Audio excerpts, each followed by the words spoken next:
So I got a great question today about the diaphragm and volume.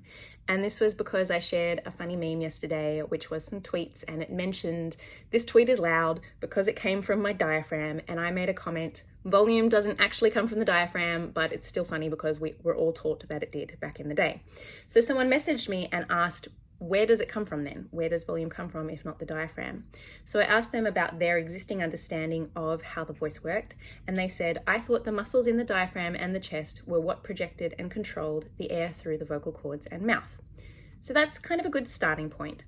What's important to understand about the diaphragm is that the diaphragm is a muscle of inspiration, not like inspiration, but inspiration meaning inhalation, where our diaphragm is working when we take a breath in, and when we exhale, the diaphragm is relaxing. It's not actually working.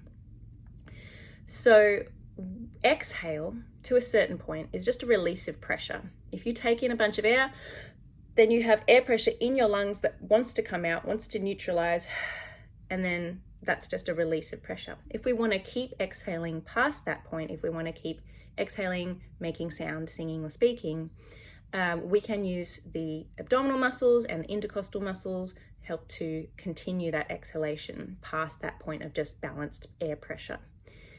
The word projection is an interesting one. What do you imagine, what do you visualize that you are projecting?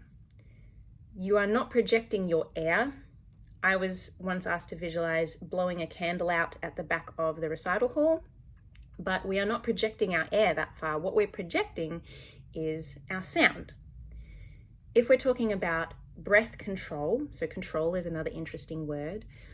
Breath control, like good breath control, is more about slowing down the rate of the exhale so that we can be economical with our breath, so that it lasts longer. So think of your breath like your fuel to go a long distance. The more air you take in and the more economical you are with it, the longer you can hold a note or a phrase. For this breath efficiency, we can use the muscles of the torso and the intercostal muscles to slow the rise of the diaphragm so that we run out of air more slowly to be more efficient. And the other place that we can control our breath efficiency is with the valve that the air is coming out through, which is the vocal folds or vocal cords.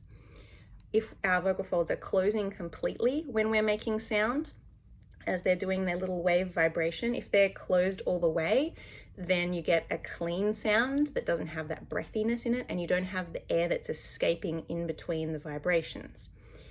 If you have a bit of a gap in your vocal folds and you can hear breathiness in the sound, that's a less efficient vocal quality. You're going to run out of air faster because essentially you've got a leak where air is escaping. So if we want to talk about volume, where does volume come from? The volume, the strength, the power of your voice is generally determined by the thickness of the vocal folds when they're connecting, how thick that surface area that's connecting, how long they stay closed, and therefore how big the sound waves are that they're letting out, as well as the frequencies that we bring out by the way that we shape our filter, our vocal tract. And air pressure does play a role in the volume, but it's complex because science. So it's from a functional perspective, from just the doing good at singing, thinking more air equals louder is never going to be helpful. And I spend much more of my time when working with clients and working with myself, getting people to take smaller breaths and to not push so much air out, to not use so much breath pressure, because it tends to just make the vocal folds unstable. Your vocal folds are really small, they're vibrating really fast, and if you try to pump a whole bunch of air through them super fast, you're just going to get instability, and it's just going to make strange noises and stop you from being able to control your voice and have that control over the sound that you're making. So it's a pretty complex topic, and a 5-minute video isn't really going to go into depth, but I hope this helps you understand a little better that the diaphragm is not actually involved in your making sound at all. It's only involved in taking your in-breath, and volume comes more from how we're using our actual vocal folds and our vocal tract.